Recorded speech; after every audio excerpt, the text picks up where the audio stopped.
বলছি আপনাদেরকে, হাত্তা ইয়াবলুগাল আরাকু নিসফাল ওজন, ঘাম হবে কানের লতি পর্যন্ত। আমার নবী বলেছেন, উনি নাজির, সতর্ককারী। সুবহানাল্লাহ বলেন না? হ্যাঁ, উনি সতর্ক করেছেন। উনি বলেছেন এতটুকু ঘাম, কোর্ট বিল্ডিং এ তো চেয়ার আছে বসার জন্য, চেয়ার না থাকলে মাটিতে বসে যেতে পারবেন। কিয়ামতের মাঠে চেয়ার নাই, কথা কন না, চেয়ার টের পালো নাই, কোনো মাটিও নাই। আপনি বসবেন কোথায়? বসে তো ডুবে থাকতে হবে পানির ভিতরে। ঘাম হবে কানের লতি পর্যন্ত। 1 ঘন্টা দাঁড়াইতে পারেন? 1 ঘন্টা, 2 ঘন্টা, 3 ঘন্টা বসে যাবেন ধপ করে। আর হাসরের মাঠে 50,000 বছর শুধু অপেক্ষা করতে হবে বিচারের আশায়। 50,000 বছর ওয়েট করার পরে সর্বপ্রথম আমার নবী সাহস করে আল্লাহকে বলবেন, আল্লাহ 50,000 বছর হয়েছে, এরা দাঁড়ায় আছে, আল্লাহ বিচারটা একটু শুরু করেন না।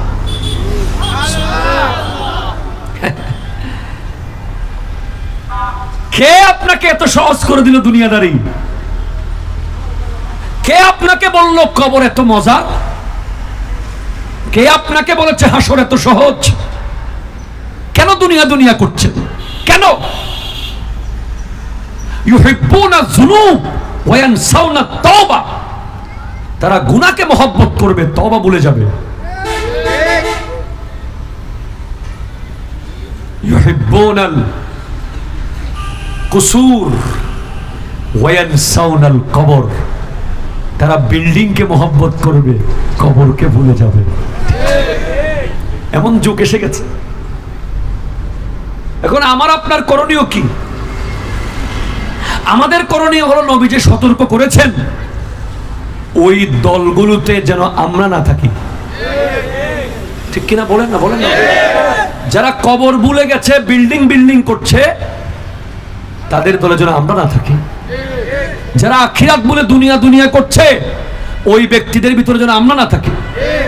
এরপরে ইউহিব্বুনার সাদিকা ওয়া ইয়ানসাউনার রাহমা। বন্ধুকে ভালোবাসবে, আত্মীয় ভুলে যাবে,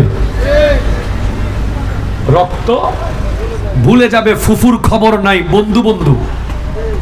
খালার খবর নাই, চাচির খবর নাই, গরিব বোনের কোনো খবর নাই।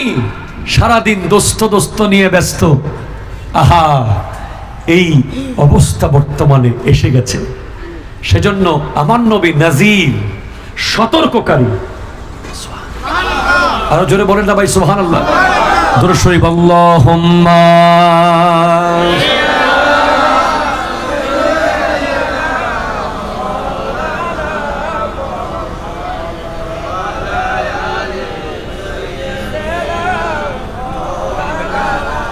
সুবহানাল্লাহ ওয়াল হামদুলিল্লাহ লা ইলাহা ইল্লাল্লাহ লা ইলাহা ইল্লাল্লাহ লা ইলাহা ইল্লাল্লাহ। জোরে সুবহানাল্লাহ আলহামদুলিল্লাহ লা ইলাহা ইল্লাল্লাহ লা ইলাহা ইল্লাল্লাহ লা ইলাহা ইল্লাল্লাহ। একটু জোরে বলেন তো সুবহানাল্লাহ। আমার নবী বলেছেন ওয়া খুযিজ যাদা কামিলান। সফরের সামান ভালোভাবে নিয়ে নিও। সফরের সামান ভালোভাবে নিয়ে নিও। তুমি জানো সকাল থেকে রাত পর্যন্ত 26শে নভেম্বর কেমন কাটলো। আমি আমারটা জানি, আপনি আপনারটা জানেন। এখানে বহুত ব্যবসায়ী আছে, কেউ হোটেল ব্যবসায়ী, কেউ পেট্রোল পাম্প ব্যবসায়ী, কেউ গাড়ির ব্যবসায়ী, কেউ বাজে মালের দোকান দিছে, আবার কেউ আল্লাহর সাথে ব্যবসা করেছে। ফজরের নামাজটা সুন্দর করে পড়ে লাগেজে ঢুকাই দিছে, জোহরটা সুন্দর করে পড়ে লাগেজে ঢুকাই দিছে, আসরটা সুন্দর করে পড়ে, মাগরিবটা পড়ে, আওয়াবিন পড়ে, দরুদ শরীফ পড়ে, জিকির করে সুযোগ পাইছে 2 টাকা গরিবকে দিছে। তার 26শে নভেম্বর সফল। যে কোটি টাকার ব্যবসা করেছে সে সফল নয়। যে 10টা আমল নেক আমল করতে পেরেছে, একটা নেক আমল কবুল করাইতে পেরেছে, সে সফল। আর যারা সারা দিন আল্লাহ কি চেয়েছে, আল্লাহ চাই একটু দেখা করতে, আপনি একটু দেখা করতে যান না, নামাজ বাদ দেন, নামাজ পড়িয়েন না, একটু মসজিদে গিয়ে আল্লাহর সাথে দেখাটা করেন। দেখা করতে হলে তো সিজদা করতে হবে, দেখাটা আপনার সিজদার ভিতরে হবে। আহারে আল্লাহ, ফজরে যান নাই, আল্লাহ বলেছে ফেরেশতাদেরকে থাক, লিখিস না, জোহরে আসবে আমার বান্দা। তো আল্লাহ পানি বন্ধ করে দেব? না না না, আমার বান্দা। খানা বন্ধ করে দেব? না না না, আমার বান্দা। আমি না গাফফার,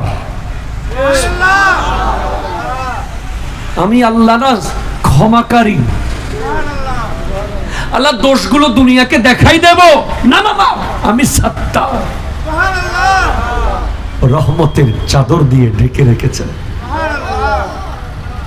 আপনি জান নাই, আপনাকে হাইয়া আলাস সালাহ বলার পর আবার হাইয়া আলাল ফালাহ বলেছে।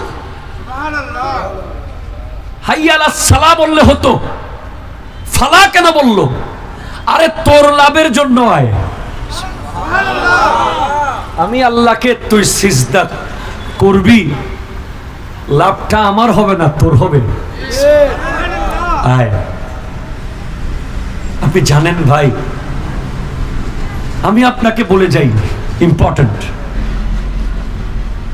পৃথিবীর সমস্ত হতাশা, আমার যুবক ভাইদের মনে অনেক হতাশা। কেউ লেখাপড়ায় ভালো রেজাল্ট করতে পারেনি, কেউ ভালো চাকরি পাচ্ছে না, কেউ বা পরিবার থেকে ভালো সাপোর্ট পাচ্ছে না, কেউ বা একটা নারীর প্রেমে পড়েছিল, তার বিয়ে হয়ে গেছে, কেউ বা বন্ধুর প্রতারণার শিকার হয়েছে, কেউ বা সম্পূর্ণ ব্যবসা লস খেয়ে পথের ফকির হয়ে গেছে। বিশ্বাস করেন, সমস্ত হতাশার ওষুধ সেজদার ভিতরে আছে।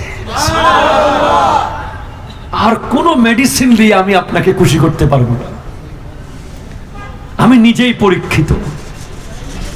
মাঝে মাঝে মনে হয় যে রোবট হয়ে গেছে, রোবট। এই মাহফিল, এই ক্লাস, এই মসজিদ এইভাবে চলছে, সবকিছু কাটিয়ে উঠি, যখন নামাজের সিজদা লম্বা করি, সমস্ত স্ট্রেস গুলো আস্তে আস্তে চলে যায়। আপনি 3 বার কেন সুবহান রাব্বিয়াল আলা বলে উঠে যান? আপনি 4 বার বলেন, 5 বার বলেন, 6 বার বলেন, 7 বার, 10 বার, 15 বার, 20 বার আপনি সিজদায় পড়ে থাকেন না, দেখবেন এক অন্যরকম প্রশান্তি আপনি পাচ্ছেন। আপনি খেয়াল করিয়েন আমার কথাটা, আগামী কাল সকালে একটু অ্যাপ্লাই করে দেখিয়েন, অথবা আজকে রাতে গিয়ে। আপনার সুইসাইড করতে মন চাচ্ছে, ঠিক আছে, আপনি করিয়েন, তার আগে আপনি 2টা রাকাত নামাজ পড়েন, কলিজা ভরে পড়েন, আপনার কাউকে গুলি করে মেরে ফেলতে মন চাইছে, ঠিক আছে আপনি গুলি করিয়েন, তার আগে 2 রাকাত নামাজ পড়েন। আপনি কাউকে গালি দিতে মন চাচ্ছে তার বাড়িতে গিয়ে দিয়েন, তার আগে আপনি 2 রাকাত নামাজ পড়েন। কোনো আনুষ্ঠানিক নামাজ না, ফিল করে করে পড়েন, ফিল করে করে। যখন আপনি নিয়তটা করবেন, আপনি মনে করেন আপনি যাই নামাজে দাঁড়ান নাই, আপনি পুলসিরাতের উপরে দাঁড়িয়েছেন। যখন আপনি উজু করবেন, আপনি মনে করবেন this is the last opportunity of my life, আমি আর কোনোদিন উজু করার সুযোগ পাবো না, আজকে শেষ উজু আমি করছি। খোদা কি কসম, ওই উজু করে 2 রাকাত নামাজ পড়ার পরে আপনি মার্ডার কেসের আসামিকেও মাফ করে দেবেন 1 মিনিটে। আপনার দিল থেকে সমস্ত রাগ, হিংসা, যন্ত্রণা, বেদনা রিলিজ করতে পারে একমাত্র সিজদা, সিজদা, সিজদা। কথা বলেন ঠিক কিনা?